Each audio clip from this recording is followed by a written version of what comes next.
केजरीवाल ने बुलाई 70 उम्मीदवारों की अहम बैठक। नमस्कार, आप देख रहे हैं द इंडिया मूव्स में आपके साथ शगुफ्ता खान। दिल्ली विधानसभा चुनाव में निर्णायक घड़ी आ चुकी है। 8 फरवरी यानी कल शनिवार को चुनावी नतीजे आने वाले हैं। एग्जिट पोल के बाद से ही वैसे भी माहौल बदल चुका है। एक तरफ भाजपा उत्साहित नजर आ रही है तो दूसरी तरफ आम आदमी पार्टी और ज्यादा सचेत हो चुकी है। कांग्रेस को लेकर एग्जिट पोल में ज्यादा कुछ नहीं दिखाया गया, ऐसे में वह शांत बैठा है और किंग मेकर बनने की आस में दिखाई दे रहा है। दिल्ली चुनाव में अब खरीद फरोख्त पॉलिटिक्स की एंट्री हो चुकी है।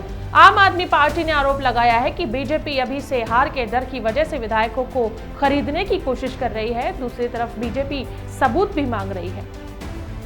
दिल्ली में सभी 70 उम्मीदवारों के साथ केजरीवाल के निवास पर उनकी बैठक बुलाई गई। यह बैठक इसलिए की जा रही है क्योंकि आम आदमी पार्टी को हार का डर सता रहा है और पार्टी टूटने का डर सता रहा है।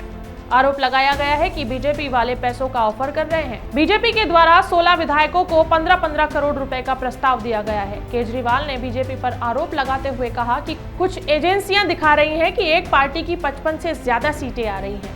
हमारे 16 उम्मीदवारों के पास फोन आ चुके हैं कि आप छोड़कर उनकी पार्टी में आ जाओ, मंत्री बना देंगे और हर एक को 15-15 करोड़ रुपए देंगे। केजरीवाल ने कहा कि फर्जी सर्वे करवा कर यह माहौल बनाया जा रहा है कि हमारे उम्मीदवारों को तोड़ा जाए, लेकिन हमारा एक भी आदमी नहीं जाएगा। आम आदमी पार्टी के उम्मीदवार मुकेश अहलावत ने टेक्स्ट पर पोस्ट करते हुए कहा कि मैं मर जाऊंगा, कट जाऊंगा, लेकिन कभी अरविंद केजरीवाल का साथ नहीं छोड़ूंगा।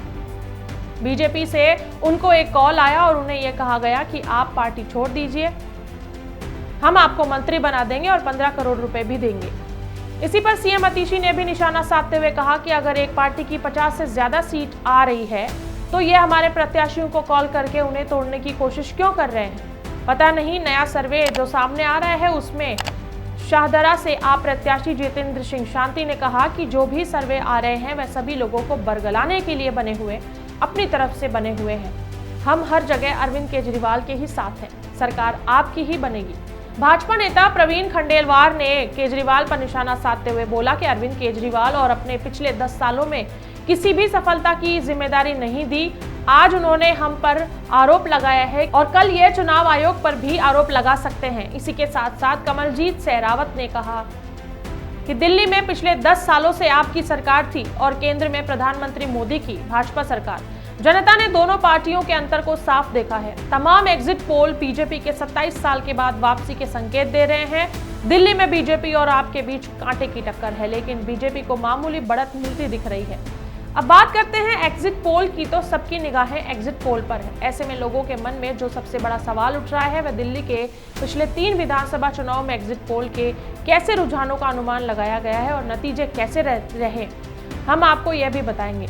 2013, 2015 और 2020 में एग्जिट पोल कितने सही साबित हुए। हालांकि एग्जिट पोल के अनुमान हमेशा सटीक नहीं होते। पिछले साल हुए झारखंड विधानसभा चुनाव में एग्जिट पोल में झारखंड मुक्ति मोर्चा और भारतीय जनता पार्टी के बीच टक्कर का अनुमान लगाया गया था, लेकिन परिणाम बिल्कुल अलग रहे।